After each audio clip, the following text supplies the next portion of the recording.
Hola, buenas tardes. Muchas gracias por estar un día más en uno de nuestros webinars. Hoy en concreto vamos a hablar de la artritis reumatoide y tenemos a la doctora Esther Vicente, que es reumatóloga del Hospital de la Princesa de Madrid. Y también tenemos a uno de nuestros casos de éxito también, que es María Piedra, que es paciente de artritis reumatoide. Y las dos que muy amablemente hoy nos van a hablar de, bueno, pues nos van a acercar sobre todo al mundo de la artritis reumatoide, qué es y cómo pues podemos convivir con ella, ¿no? Pues sin más, lo dicho, podemos disparar este webinar de hoy, día 28. Por lo tanto, la pregunta del millón que siempre empezamos, ¿qué es la artritis reumatoide? Por favor, la que quiera empezar primero. A mí me gustaría que empezara nuestra paciente, porque me interesa especialmente cómo lo sienten los pacientes, cómo lo viven y ver cómo lo vivimos nosotros y cómo podemos acercarnos más a su sentir y su realidad. Bueno, pues yo soy María Piedra, paciente de artritis reumatoide desde los 19 años, ahora tengo 62 y seguramente ahora lo viviría totalmente diferente, porque en aquella época, hace ya 42 años, hasta que se puso nombre a la enfermedad, fue un periodo bastante largo. Y bueno, se vive con mucha incertidumbre porque empieza por un síntoma que no sabes por qué viene. De golpe un día tenía una rodilla hinchada y que yo había salido bien de casa, fui a un evento familiar y volví. A partir de aquí, al tiempo empecé a tener así como febrícula, la articulación inflamada y caliente, luego un dedo, y todo esto pasó año y medio hasta que se llegó a saber que era una artritis.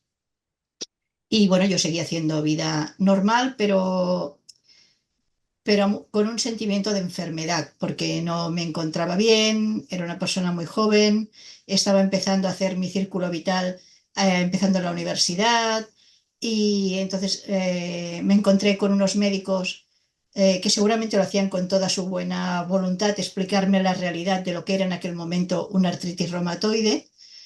Y bueno, yo vivía en casa con mi familia. Lo llevamos bien, pero relativamente, porque afecta a toda la familia en general. Yo tengo tres hermanos más e incluso nos preguntaron qué les pasaba a mis hermanas, que son bastante más pequeñas que yo, en el colegio, porque las notaron diferentes. Porque supongo que nadie me lo quería decir, pero todo el mundo tenía un sentimiento de duelo o de pérdida, pues porque no me encontraba, yo era una persona activa y no me encontraba bien. Hasta que ya me dijeron que era una artritis. Empezaron con la medicación, una medicación bastante agresiva, con analíticas continuas, pruebas, y que bueno, empezó una época bastante fea. Mm, La viví bastante bien porque tenía mucha gente a mi alrededor que tiraban con todo, como si no pasara nada. Todos tirábamos adelante como si no pasara nada, pero realmente viéndolo desde ahora, que tienes una información, pues bueno, piensas que no es vida para una persona de 19 20 años, ni para su familia, porque los padres yo creo que sufren mucho en esta situación. Sí, sí, sí, pues ha contado lo que verdaderamente supone tener esta enfermedad en un momento, hace muchos años, donde no teníamos las herramientas ni diagnósticas ni terapéuticas que tenemos ahora, pero lo que ocurre cuando se retrasa el diagnóstico y la enfermedad actúa libremente sobre la persona que lo padece. Entonces, la artritis reumatoide, lo ha expresado ya muy bien, es una enfermedad que es sistémica. Va mucho más allá de las articulaciones. Es verdad que generalmente la primera manifestación suele ser a nivel de las articulaciones, puede haber dolor, puede haber inflamación que aparece de un día a otro, puede afectar una articulación, varias, incluso muchas articulaciones. Y el problema es que esa inflamación está en todo el organismo y se acompaña, pues lo que ha comentado, de unas manifestaciones generales, de un agotamiento, de un impacto tremendo en la calidad de vida y que incluso si no la sabemos identificar a tiempo y tratar a tiempo, puede afectar a órganos internos, órganos importantes, como pueden ser el pulmón, menos frecuentemente el riñón, pero también eh, puede ocasionar pues, un deterioro de las articulaciones que hace pues, que una persona pasa de tener una vida activa a estar prostrada, si está estudiando, pues a tener dificultades y lo que ha comentado no solo repercute en el paciente, sino que repercute en todo su entorno. Entonces, para nosotros es una enfermedad muy importante que necesita ser identificada pronto porque gracias a Dios tenemos ahora tratamientos muy buenos que si se administran en una etapa temprana podemos evitar las consecuencias negativas de la enfermedad y podemos hacer que la persona que la padece pueda llevar una vida lo más normal posible. Siempre, evidentemente, pues hay que tener una serie de controles, pero para mí lo más importante es pensar que no solo es una enfermedad que afecta a las articulaciones, sino que puede afectar a órganos muy importantes, como también es el ojo, puede dar problemas oculares muy importantes. Por lo tanto, hay que verla como una enfermedad que es dejada a su libre evolución, tiene un impacto tremendo y que puede acabar incluso desarrollando manifestaciones y complicaciones graves que afortunadamente en la actualidad con un manejo adecuado se pueden evitar. Entonces, yo creo que lo que ha comentado de tardar año y medio, en ese caso perdemos lo que nosotros llamamos esa ventana de oportunidad que hace que el paciente sufra el calvario que ya cuenta y que es lo que tenemos que intentar evitar por todos los medios. Eh, Intentar sospecharlo y abordarlo pronto para evitar esto. Para mí es fundamental que se reconozca temprano para que lo podamos atajar. Yo creo que la manera de abordarlo, yo por la experiencia que hace 42 años que me ha pasado, es muy diferente la de antes que la que se tenía ahora, porque a mí se me dijo primero el final, ¿no?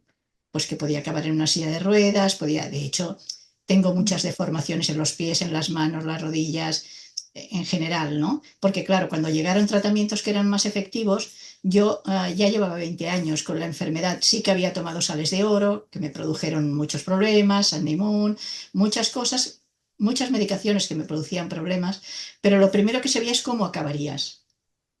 Y bueno, pues yo ahora veo la gente que empieza y en cierta manera estoy contenta, ¿no? Porque los veo y digo, ellos no llegarán a tener estas deformaciones porque empiezan con unos tratamientos, por ejemplo, yo los que veo allí biológicos, que te facilitan mucho la vida. Yo cuando empecé con el biológico veía las cosas de otra manera.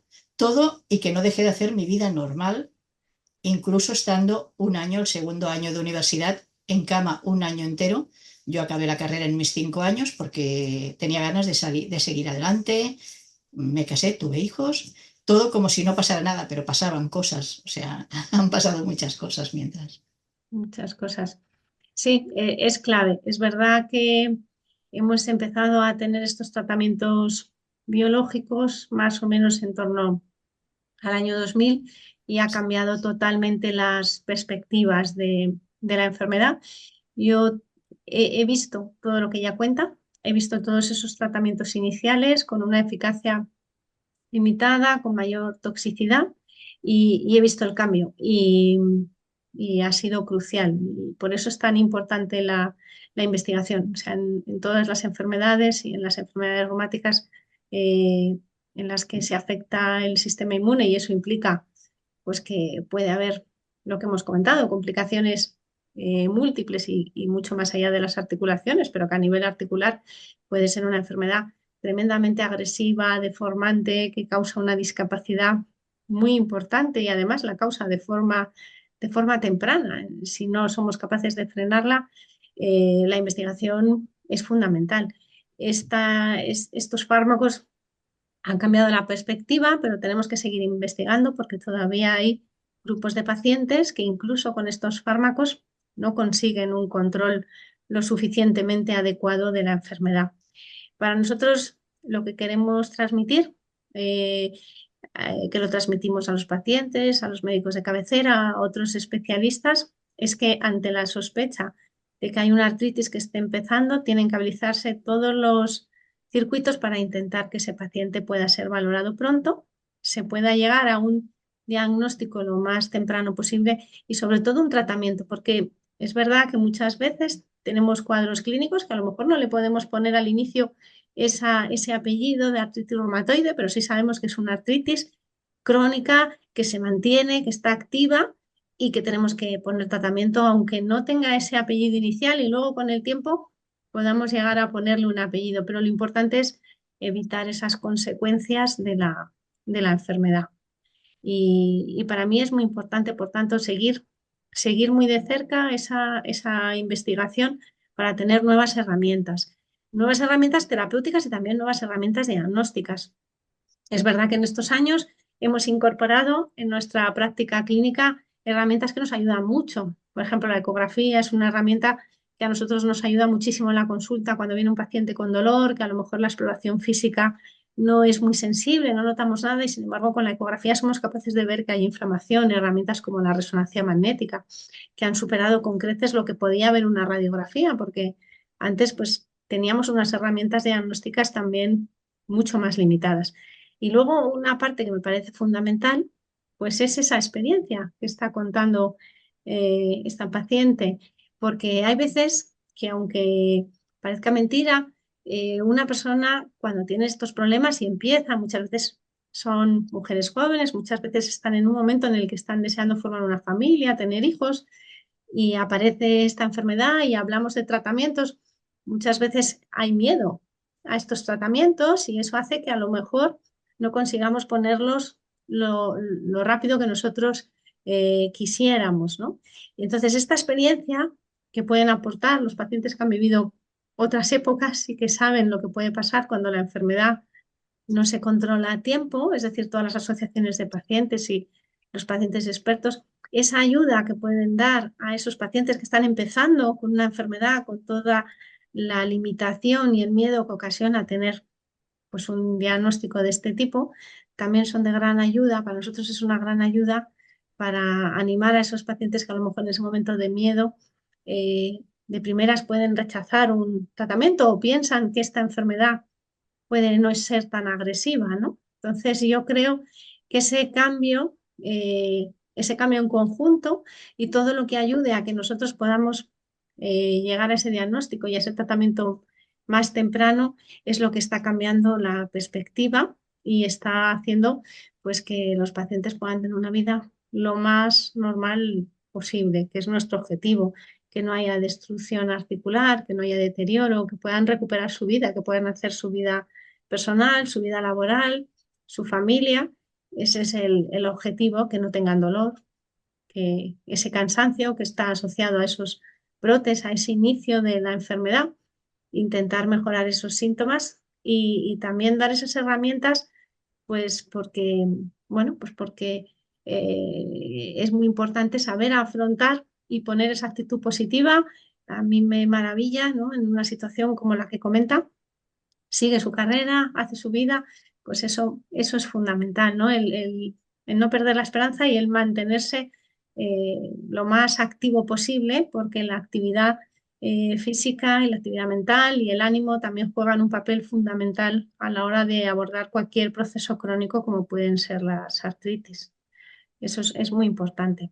Y que tengan los pacientes más apoyo. Yo creo que en este sentido, todas las asociaciones de pacientes para nosotros son una herramienta de gran ayuda. Yo animo a los pacientes cuando empiezan con esta enfermedad para que reciban también este feedback. Este feedback es muy importante y la experiencia de otras personas que han pasado situaciones similares creo que aporta un plus que nosotros no podemos aportar desde a lo mejor nuestra perspectiva profesional y creo que es fundamental.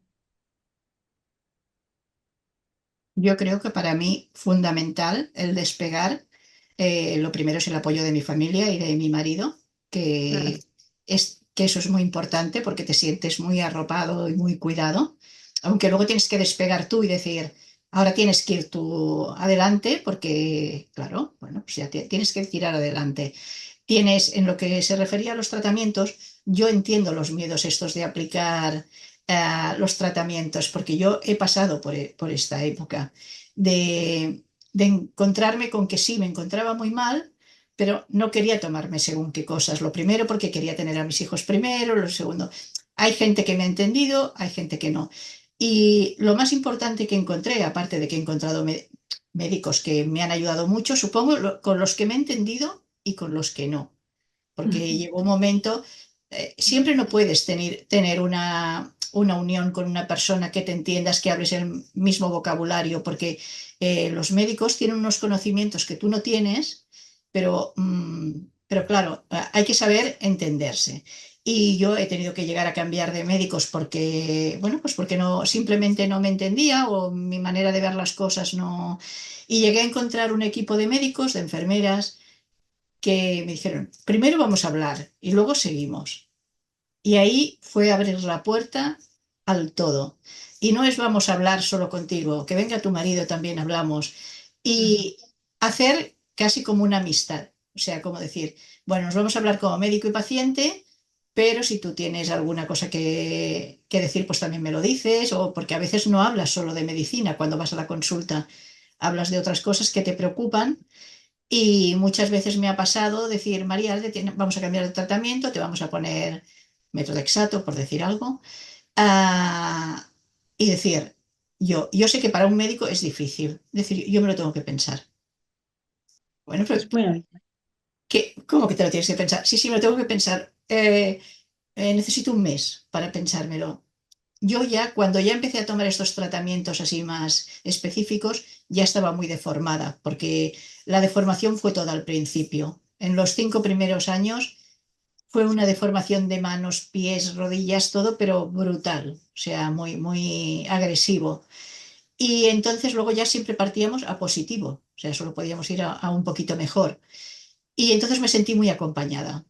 Cuando se logró controlar más o menos la artritis, pasamos al paso de ir a un traumatólogo, me derivaron a un traumatólogo para hacer las reparaciones de todo aquello que tenía muy. Y todo fue para bien, porque fue a nivel funcional. Nada te arregla nada, porque ninguna operación te arregla las manos, ni te arregla los pies, pero te arregla a ser funcional, te ayuda a ser funcional. Y entonces he seguido, yo sé que las etapas que no he tenido una relación con el médico tan beneficiosa ha sido más difícil, pero he coincidido con médicos que me han aportado muchísimo y me han ayudado a llevarlo. Yo creo que si esos médicos no hubieran estado ahí, me hubiera costado muchísimo llevarlo. No sé si hubiera llegado hasta aquí, como estoy ahora. Claro, es importante. Por eso nosotros tenemos tanto interés en que se ponga el tratamiento pronto, porque lo que acabas de decir es la clave. Es esas primeras etapas donde o lo frenamos o se destruye. Y si no y si se destruye, luego queda reparar y hay que reparar. Y gracias a Dios los traumatólogos hacen auténticas maravillas, pero nosotros lo que queremos es que los pacientes no tengan que llegar al traumatólogo, que no necesiten esos abordajes eh, quirúrgicos, que no necesiten esas prótesis o que sean en la menor medida posible y en el menor número de articulaciones posibles. Entonces, eso es para nosotros muy importante. Y esta experiencia que comenta es muy importante porque son esas primeras etapas, a veces son esos primeros meses. Cuando nos dice un paciente necesito un mes, yo siempre les digo, te doy 10 15 días, porque es que en un mes yo a lo mejor he perdido la oportunidad de salvar tus articulaciones. Entonces, ¿por qué? Porque es verdad que hay veces que en 2 3 meses, según la agresividad de la artritis, puede, puede producir un daño que ya es irreversible. Entonces, evidentemente, yo creo que el diálogo paciente-médico es fundamental y que hay que entender el miedo que supone y hay que entender que hay momentos en los que uno tiene también que pensar porque hay algunos tratamientos, sobre todo los tratamientos previos, que tenían más efectos secundarios que los de ahora, pero incluso los de ahora tienen que tener sus precauciones y hay que hacer sus seguimientos. Pero por eso me parece tan importante transmitir que nosotros vamos a estar ahí, que las enfermeras, que tenemos enfermeras especializadas que trabajan con nosotros son clave, van a estar ahí, que el médico de cabecera va a estar ahí. Evidentemente la familia es fundamental, pero, pero hay que animarse a, a dejarse también un poquito ayudar y a escuchar a las personas que ya tienen esa experiencia previa, porque eso puede ayudar a tomar una decisión que en un momento en el que en la consulta se dicen las cosas, pues yo entiendo perfectamente que el paciente diga, necesito pensármelo un poco, llegar a casa y asumir todo esto que se me ha contado.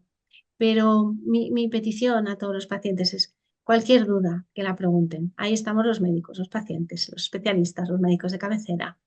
Eh, pero que no difieran mucho esa decisión, porque el retraso supone una consecuencia en esta enfermedad. Entonces, que cuando nosotros insistimos mucho en es importante hacer las cosas pronto, es precisamente para evitar el daño. Evidentemente, el tema de los niños, de los embarazos, para nosotros es fundamental. Yo cuando atiendo a una persona joven, una mujer joven que está en edad fértil y que empieza con la artritis, lo primero que le pregunto es, ¿vas a querer tener familia? ¿Cuándo? ¿Es inminente? ¿Por qué? Pues porque según lo que me comente, actuaremos de una manera u otra. Y desde aquí quiero transmitir que tenemos tratamientos que se pueden dar durante el embarazo, que son seguros para el bebé y que pueden hacer que la madre no sufra las consecuencias de la artritis por pensar que va a hacer daño a su hijo y que retrase el tratamiento a tener ese hijo. Tenemos tratamientos totalmente seguros que se pueden utilizar durante el embarazo. Por lo tanto, que toda mujer joven que empiece con la artritis, que como es obvio y natural, quiera tener una vida con su familia, que, que lo diga a su médico. Yo quiero ser mamá y hay tratamientos que se pueden dar y eso es importante. Por eso ese diálogo tiene que ser muy fluido, porque eh, yo lo que no quiero es que haya pacientes que se queden sin una opción de tratamiento pensando que van a hacer daño a su hijo, porque tenemos tratamientos biológicos que son total y absolutamente seguros durante el embarazo. Y tenemos muchas mamás que han tenido sus hijos con su artritis, con el tratamiento, sin ningún problema. Por lo tanto, yo estoy de acuerdo. Hay que hablar, hay que escuchar, hay que presentar también esos miedos y hay que expresarlos y para que nosotros sepamos de qué manera podemos ayudar, porque hay muchas alternativas de tratamiento y cada una tiene sus cosas beneficiosas y sus potenciales riesgos, pero hablando se entiende la gente. Yo creo que eso es fundamental. Y luego, pues, las enfermeras. Yo creo, nosotros tenemos la gran suerte de tener una enfermera en el equipo, que es una auténtica maravilla y que está ahí siempre de apoyo. Y es un paso muy cercano y a veces, pues, es a lo mejor más fácil contarle a la enfermera las cosas que a lo mejor contarle al médico, porque lo ven más cercano. eh, o al médico de cabecera. Lo importante es que estemos todos conectados. O sea que yo lo que quiero transmitir es, hay que intentar hacer las cosas pronto. Es bueno hablar. Yo cuando un paciente le he puesto un tratamiento y cuando ha venido a lo mejor a la consulta, que al inicio de los tratamientos las consultas son más cercanas y me dice, me ha dado miedo y no me lo ha tomado, digo, bien, porque me lo has contado y yo ahora puedo saber qué hacer. Pero si yo no tengo esa información, digo, yo hubiera agradecido que me hubieras llamado. Necesito hablar. O a la enfermera. Y de hecho lo hacen, porque hay muchas veces que lo que has dicho, necesitas pensártelo, comentarlo, que te lo vuelvan a explicar. Yo lo entiendo perfectamente. Yo he sido paciente en otras enfermedades, ¿no? Y cuando llegas y te viene todo encima, pues en ese momento te da una sensación de, con todo esto no puedo, necesito digerirlo poquito a poco. Entonces, bueno, pues yo lo que quiero transmitir es que para eso estamos, que ahí estamos, pero que se resuelvan las dudas, que se pregunte, pero que se intente buscar una herramienta, la que sea, eso va a depender de las características del paciente, de sus circunstancias personales, de su vida personal, muchas veces de su trabajo, va a depender también de qué otras enfermedades tienen, pero siempre tenemos una alternativa que pueda ayudarle y que no haga que se retrase demasiado tiempo, demasiados meses ese tratamiento, porque a lo mejor hemos perdido ahí un tiempo que luego nos ha dado un daño que no vamos a poder revertir. Entonces, para mí es importante la comunicación. La comunicación, además con sinceridad. Si este tratamiento me da miedo, pues lo digo. Y entonces a lo mejor explicamos por qué miedo sí, por qué no, y a lo mejor una idea que tenemos nos cambia o buscamos otra alternativa. Y siempre hay alguna alternativa.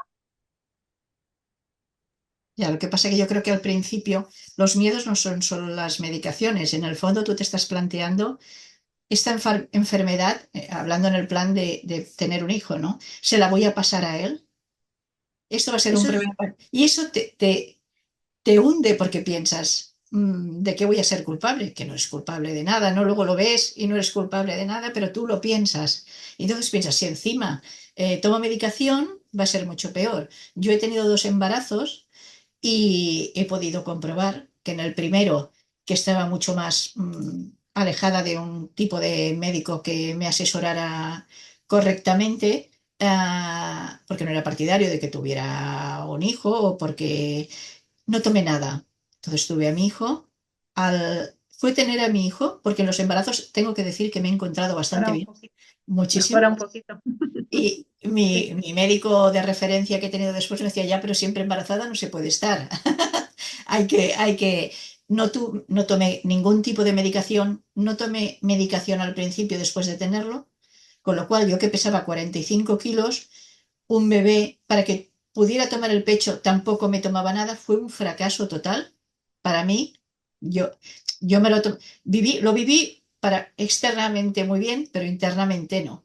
En el segundo embarazo estaba tomando cortisona, estaba tomando... El niño nació perfecto, yo me encontraba fantástica nada más tener el niño, porque el primero fue tenerlo y encontrarme moribunda, o sea, del esfuerzo que había hecho, de todo, de que la enfermedad estaba mucho peor tratada que en ese momento. Y con el segundo, y entonces yo le recomiendo a todo el mundo que haga caso, que vosotros sabéis lo que hay que tomarse y lo que no, y luego el tú encontrarte bien hace que bien. todo funcione y que todo Sí, vaya fluyendo, ¿no? Positivamente, porque si no, lo pasas mal, lo pasas muy mal. Y entonces, pues bueno, yo lo recomiendo hacer caso y yo pasé mucho miedo cuando empezaron los biológicos, porque ya llevaba mucho miedo acumulado de lo mal que me habían ido otros tratamientos, pero había tal ilusión en el hospital con ponernos este tratamiento que estábamos como rodeados de como si nos fuera a pasar algo fantástico. Y realmente nos pasó porque nos empezamos a encontrar bien porque estábamos todos bastante deteriorados, éramos de los que era de la antigua escuela, que estábamos todos bastante deformados y tal, empezamos a encontrar bien bastante pronto. Y entonces es lo que nos hizo seguir sin pensar qué nos estamos poniendo, que yo lo preguntaba continuamente, ¿qué nos estamos poniendo? ¿Qué nos estamos poniendo? Y decía, tú no te preocupes, ya me preocupo yo de ti. claro. Sí, sí. Es una realidad. Eh, yo eso sí que lo quiero transmitir. Para poder tener un embarazo bueno y sobre todo, lo que comentas, un buen posparto, Sí, porque es verdad que durante el embarazo hay un grupo de artritis que se atenúan un poquito, otras se exacerban, pero se suele mejorar en muchos casos. Pero el problema viene después. Después del parto suele haber una reactivación generalmente importante. Entonces, yo creo que el embarazo en esta enfermedad hay que programarlo. Hay que programarlo. A veces las cosas vienen sin programación, ¿no? sí, sí. Esto es así. Pero en esta enfermedad lo ideal es programarlo. Intentar, si es posible, buscar que ese embarazo sea en un momento en el que la artritis esté bien controlada. Y según la agresividad de la artritis, valorar si hay que mantener el tratamiento durante el embarazo o si, en algunos casos, si la artritis está muy bien controlada, hay periodos que decimos nosotros que ahí hay periodos dulces que parece que se queda todo parado, pero hay que estar muy encima en el momento que llega el parto, porque ahí la mayor parte de las veces se reactiva. Afortunadamente tenemos ahora tratamientos que no pasan a la placenta, por lo tanto son seguros para el feto. El bebé no sufre ninguna consecuencia y también se pueden dar durante la lactancia. Y desde aquí transmito, porque seguramente hay muchas mujeres jóvenes que están en esta situación y que tienen miedo y que piensan que no van a poder tener a sus hijos o que van a tener que dejarlo todo para poder tener a sus hijos y no es así.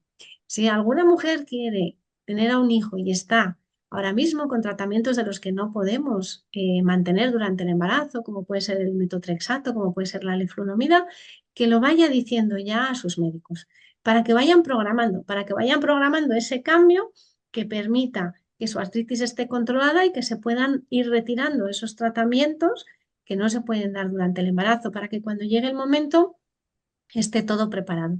Entonces yo creo que eso es muy importante, el transmitir pues, esos deseos que tiene toda mujer, que es formar su familia y que se puede hacer siempre y cuando se organice y se plantee. De hecho, hay veces que tenemos una artritis que está muy bien controlada, nos plantean un deseo de embarazo y tenemos que empezar a hacer los reajustes. Y a veces en los reajustes bueno, tenemos ahí los pequeños problemillas hasta que volvemos a tener a la artritis controlada, pero lo importante es organizarlo, programarlo y no tener miedo si tenemos que mantener ese tratamiento durante el embarazo, porque es totalmente seguro y también durante la lactancia.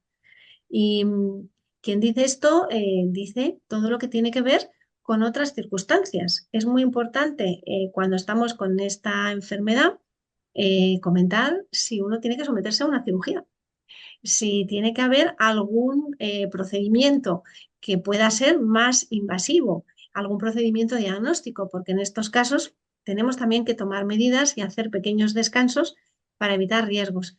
Por lo tanto, la comunicación tiene que ser muy fluida.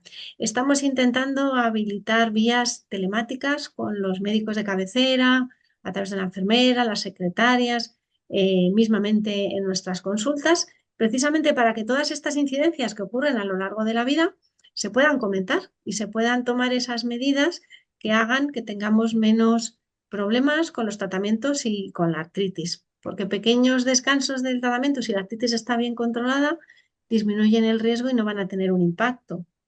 Otro punto que me parece fundamental es el tema de las vacunas. Para nosotros, la vacunación es algo clave en esta enfermedad, sobre todo porque hay algunos tratamientos que pueden tener un impacto en la eficacia de las vacunas, pueden hacer que baje esa eficacia. Entonces, tenemos también que programar la medicación, esas vacunas, no solo antes de la terapia biológica, sino también incluso en otras circunstancias, porque los pacientes pues, tienen mucha polifarmacia, porque hay otras comorbilidades. Yo creo que el diálogo es fundamental, es una enfermedad compleja y, y necesitamos tener la ayuda también de otros especialistas. Uno de los aspectos que más nos preocupan a nosotros cuando la artritis lleva mucho tiempo es la afectación del pulmón. Entonces, es otra de las cosas que, que estamos cada vez más pendientes junto con los neumólogos y a cualquier paciente que tenga una artritis y que note dificultades respiratorias o que note eh, una limitación de la funcionalidad cuando hace ejercicio o tos muy mantenida, es otra de las cosas que también es importante comentar. El riesgo cardiovascular, o sea, todos esos aspectos que se suman a cualquier enfermedad crónica que tiene esta inflamación, es importante abordarlos. Aparte de, a banda de todo lo que es el tratamiento farmacológico y estas pautas también que nos das, ¿qué es lo que habéis, qué es lo que tú como, como doctora también recomiendas?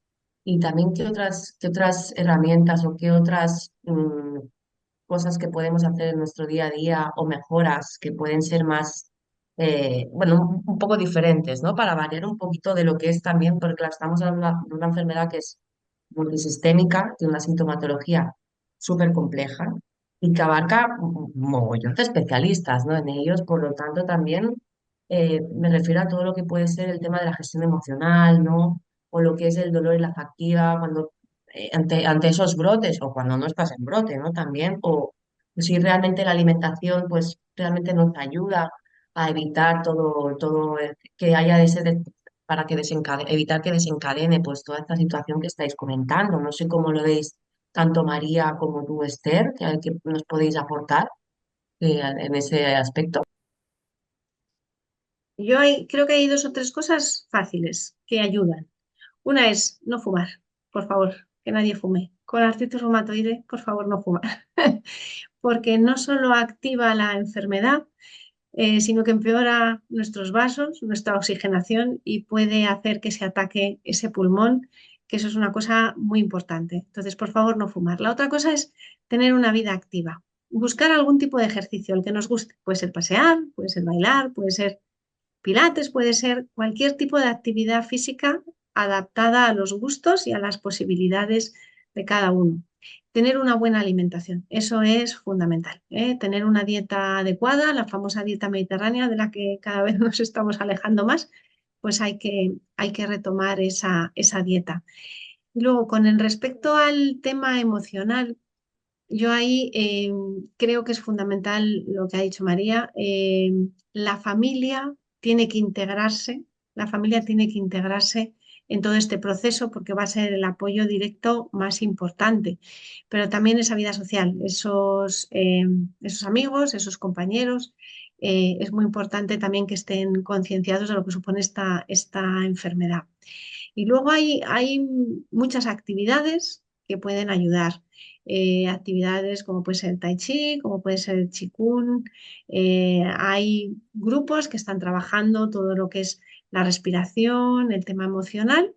Y si en un momento determinado es necesario, pues para eso están nuestros compañeros, psiquiatras, psicólogos, porque hay momentos en los que cuando la enfermedad se vuelve poquito rebelde, podemos necesitar la ayuda de profesionales que sepan manejarse en este campo mejor de lo que podemos manejarnos los reumatólogos que no tenemos las herramientas. Y seguro que María nos puede decir muchas más cosas porque con su experiencia seguro que ella puede aportar claves que ayuden a otras pacientes que estén pasando por una artritis activa, porque ella tiene esa vivencia y además lo ha sabido solventar muy bien. Bueno, yo he intentado no perder el ritmo de amistades y todo. No quiere decir estar todo el día afuera ni nada, pero el mantener tu entorno social, porque al final cada uno tenemos nuestras pegas. No solo yo tengo artritis, hay otros que tienen otros problemas, o gente que no tiene ningún problema, pero le da igual, que simplemente acompañan. Lo que importa es que te acompañen y que sepan entenderte. Ya se sabe que no me voy a ir a una ruta ciclista ni con alpinistas. Tú haces otras actividades yo en eso me he encontrado que la gente me ha respetado mucho. La gente, mis amigos.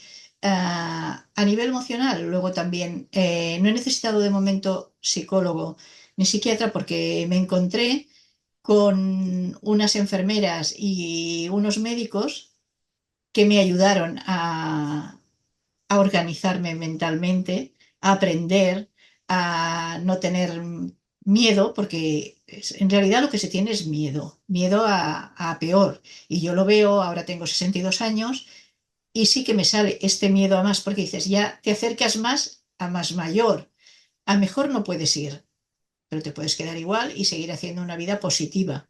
No yo, por ejemplo, hay gente, mi marido se va a jubilar, hay gente que me dice, ¿por qué no te jubilas tú? Y así los dos, porque yo emocionalmente necesito estar activa, necesito tener relación con la gente, yo trabajo en un colegio.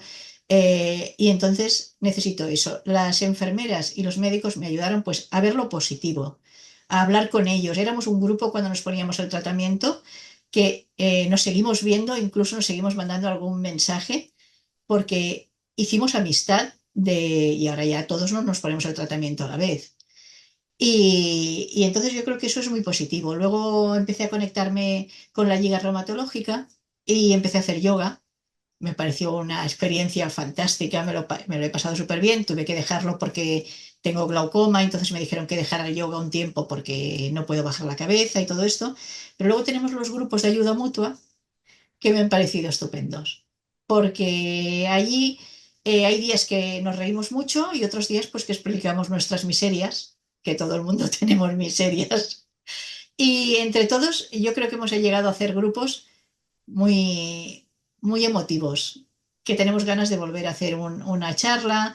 Y entonces hay pequeñas cosas, no todo es hacerlo a lo grande, hay pequeñas cosas que te ayudan a sobrellevar, pues porque hoy, por ejemplo, yo que he ido al traumatólogo me decían, tienes que hacer ejercicio. Digo, ya, pero es que cuando vengo de trabajar no tengo ganas.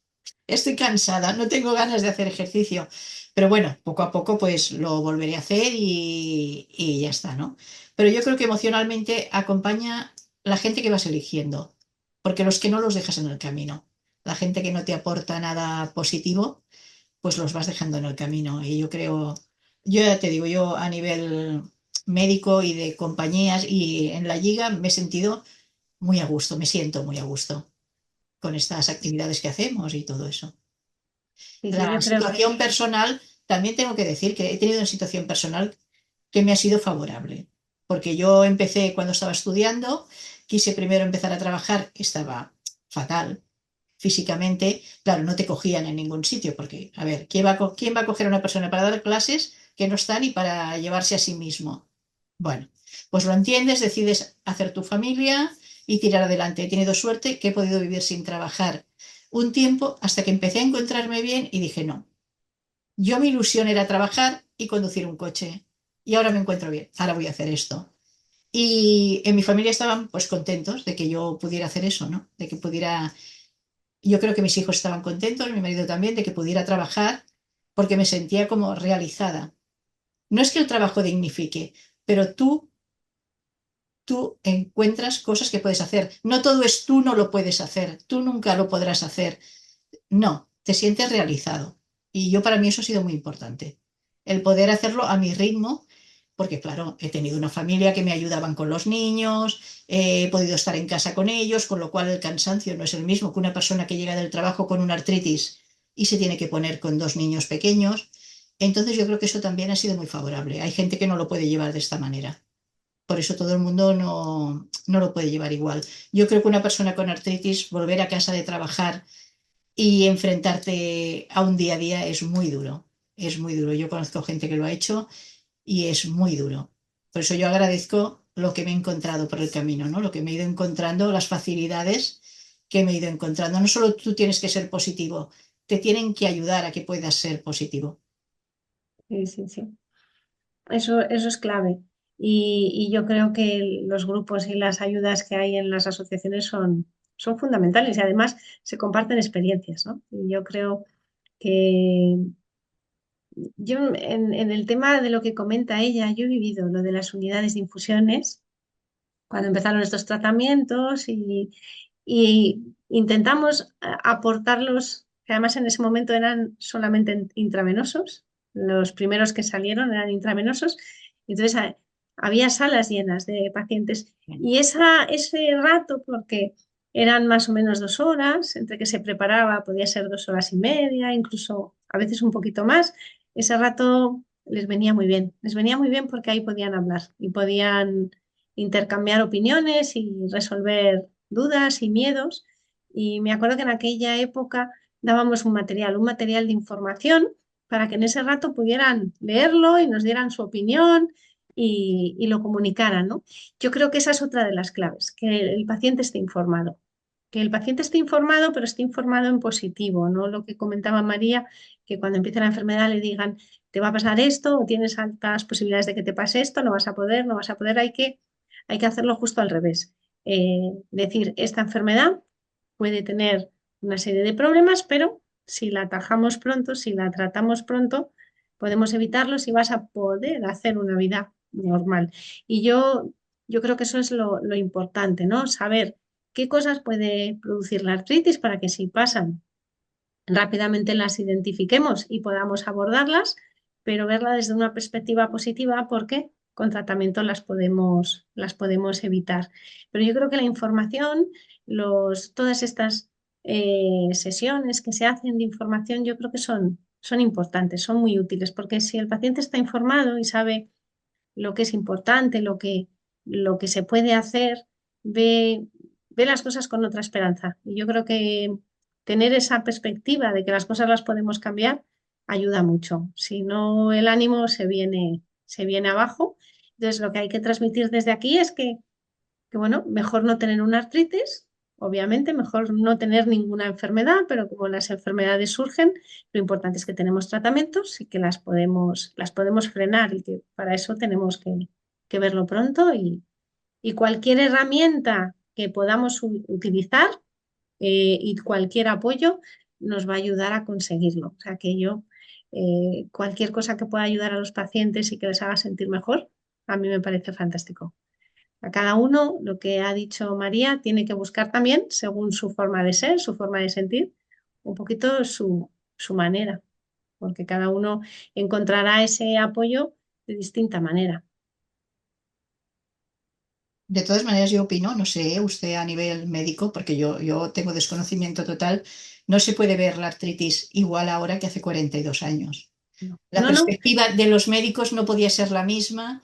no. Encontrarse una persona con 19 años con una artritis tan agresiva, el enfoque del conocimiento que había era diferente, porque lo ha sido No, bien. Yo lo he ido viendo como la gente evoluciona en positivo porque se van teniendo más herramientas y entonces, claro, eso va en nuestro favor. Pero claro, yo ya quiero, me imagino que hace 42 años el conocimiento que había sobre la artritis no es el que hay ahora y el que seguramente habrá más adelante, que supongo que la investigación hará que todo sea un poquito más fácil o mejor de llevar, ¿no? sí, sí, sí. No, el cambio ha sido una revolución en los últimos 25 años. Esto, el despegue ha sido desde el año 2000, con todos los conocimientos de la importancia de la intervención precoz. Ahí es cuando se ha visto lo importante que es atacar estas enfermedades con medicamentos adecuados desde el principio y la disponibilidad de esos medicamentos que no teníamos. Eh, eh, es así, los pacientes que empezaron con esta enfermedad hace 40 años se encontraron el peor escenario. El conocimiento era menor y las herramientas terapéuticas que teníamos, los fármacos que teníamos, no eran eh, ni medianamente eficaces en comparación con lo que tenemos ahora y se sigue investigando. La importancia de la investigación es que está encontrando nuevas dianas, es decir, nuevas zonas donde nosotros podamos actuar y evitar las consecuencias. Y está abriendo el campo a pacientes que con los tratamientos actuales están quedando cortos, porque por mucho que avanza la ciencia, la artritis no es que sea ahora más benigna que era entonces, es igual de agresiva, que eso es lo que yo quiero transmitir. Es Sí, decir, la artritis, esta enfermedad, si la dejamos ir libremente, puede ser tremendamente agresiva. ¿Cuál es la diferencia ahora? Que no la dejamos, porque ahora sabemos que no la podemos dejar y porque ahora tenemos herramientas que nos permiten pararla, que no las teníamos antes. Por desgracia, no teníamos esas herramientas. Por eso, todo nuestro énfasis es intentar ver a los pacientes que empiezan con artritis pronto e intentar animarles a que empiecen el tratamiento pronto, que a veces tenemos que cambiar varias veces en el camino. ¿Por qué? Porque nos falta mucho. La investigación fundamental. A nosotros nos gustaría saber cuando un paciente empieza con artritis, de todos los tratamientos que tenemos, cuál es el suyo, cuál es el mejor, cuál es el que le va a hacer que esa artritis se pare antes sin tener efectos secundarios o que no sean importantes. Hoy por hoy eso no lo tenemos. Entonces vamos siguiendo una escala en la que nos vamos guiando por las herramientas que tenemos, por las circunstancias del paciente, por sus otras enfermedades, incluso por nuestra experiencia. Pero nos falta eso, nos falta el decir, a mí me gustaría acertar a la primera, porque empezamos con un tratamiento con toda la ilusión, diciendo, con ese tratamiento vamos a conseguirlo y a lo mejor a los 3 o 4 meses no lo hemos conseguido, pues hay que cambiar o hay que asociar. Entonces, esta es la otra perspectiva, no desanimarse si con el primer tratamiento no lo conseguimos, porque tenemos otro y tenemos otro y tenemos otro. Lo importante es que para que esa artritis no nos ataque, esos cambios los vayamos haciendo pues en un tiempo que ya hemos visto que es el adecuado para que no generen mucho daño o que generen el menor posible y que intentemos controlarlo. Pero la artritis hoy sigue siendo igual que agresiva que hace 20 o 40 años. La diferencia es que ahora podemos atacarla y abordarla mejor. Entonces, hay que ir a por ello. Mi idea desde aquí es transmitir que con esta enfermedad se puede hacer una vida normal porque hoy por hoy podemos controlarla en la mayor parte de los casos. Y si hay algún caso que no se pueda controlar hoy, para eso está la investigación y tenemos todos la esperanza de que en breve lo podamos controlar con las nuevas alternativas que vienen, que son muchas y muy ilusionantes. yo creo que solo nos faltaría, aparte de que nos cuiden emocionalmente y crecer emocionalmente, también que hubiera terapias que no entran y son muy necesarias para los que tenemos artritis, como Sí, eso es tener verdad. rehabilitación adecuada, unos podólogos adecuados, especialistas en esto. Todavía yo creo que se ha quedado muy corto.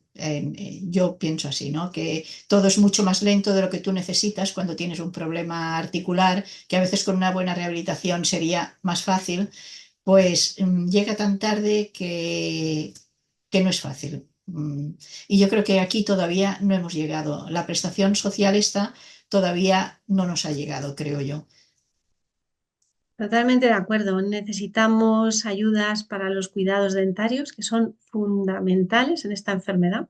Tener la boca cuidada es fundamental en esta enfermedad para todo lo que tiene que ver con manifestaciones que se pueden asociar, como los cuadros de sequedad ocular.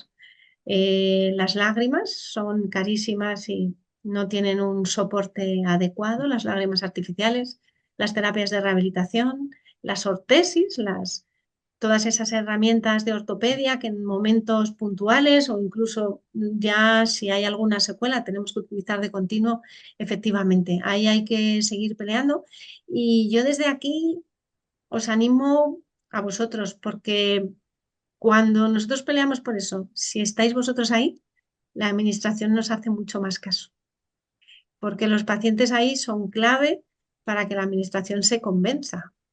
Eso es una realidad. Las cosas que se están consiguiendo en todos los ámbitos sociales y todas las incorporaciones de los medicamentos y todas estas ortesis y demás se consiguen porque los pacientes lo pelean, porque la administración es lo que entiende, que hay un grupo de pacientes que está ahí y que lo está pidiendo. A nosotros nos hacen menos caso. O sea, si vamos los dos de la mano, conseguimos mucho más. Y es una realidad que hay todavía muchas batallas del día a día por conseguir. Totalmente, totalmente de acuerdo. Sí, Y a nivel de conseguir una discapacidad o según que en los ambientes laborales también todavía hay un poquito de dificultades. Porque yo tengo una discapacidad y fui a renovármela el año pasado en julio. Me dijeron, bueno, tarda unos 2 años. Digo, a ver, yo es que tengo artritis, yo 2 años, artritis es que es mucho. Ya, pero es lo que tarda. Y entonces yo creo que esa parte todavía no está suficientemente. Yo de momento he tenido, bueno, suerte en el trabajo, puedo trabajar y no me ponen muchas complicaciones a la hora de ir a médicos ni cosas de estas, pero hay gente en los grupos de ayuda mutua que vemos que lo está pasando muy mal porque les es muy difícil, no les quieren adaptar a que sea teletrabajo y entonces ves como la gente está sufriendo mucho y no es solo por la artritis, es por el todas. entorno social que no, o laboral que no les compensa con lo que tienen.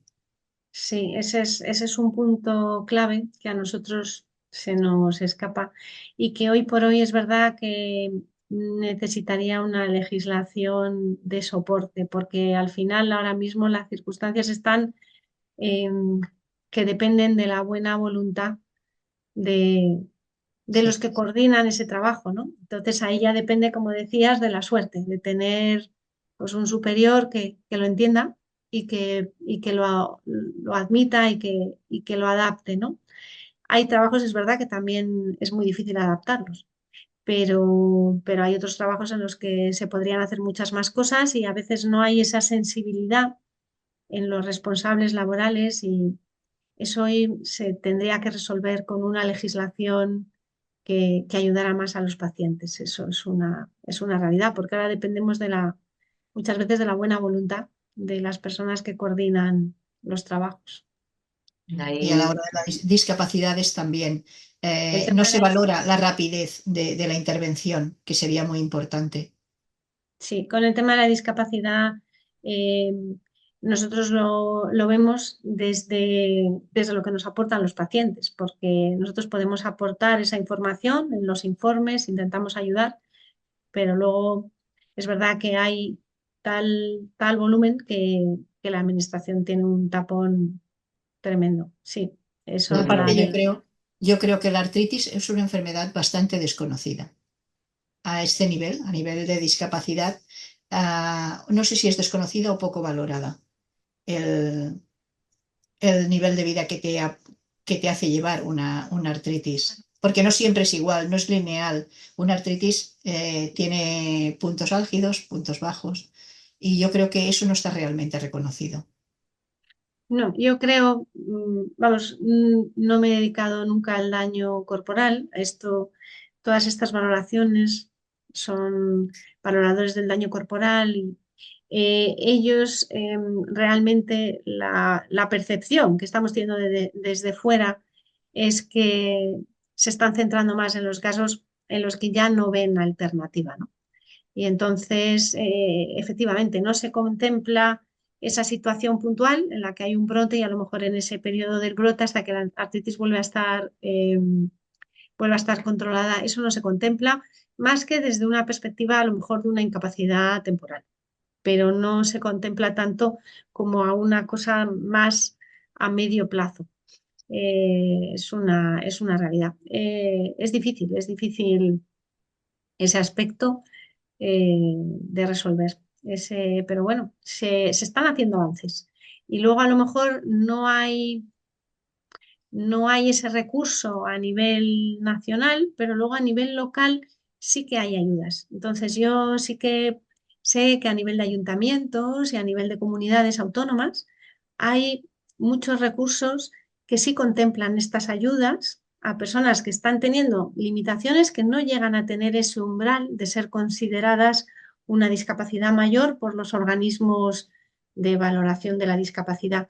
Y ahí sí que puede haber ayudas que pueden ser muy interesantes. Entonces, eso sí, sí es bueno y yo animo a los pacientes a que pregunten en sus ayuntamientos y a las asistentes sociales de los centros de salud y también en las comunidades autónomas, en cada comunidad autónoma suele haber algún departamento que se dedica a este tipo de ayudas, que son lo que ellos consideran unas discapacidades que no llegan al umbral de tener una prestación mayor. Pero hay herramientas que a nivel local pueden suponer una ayuda para los pacientes.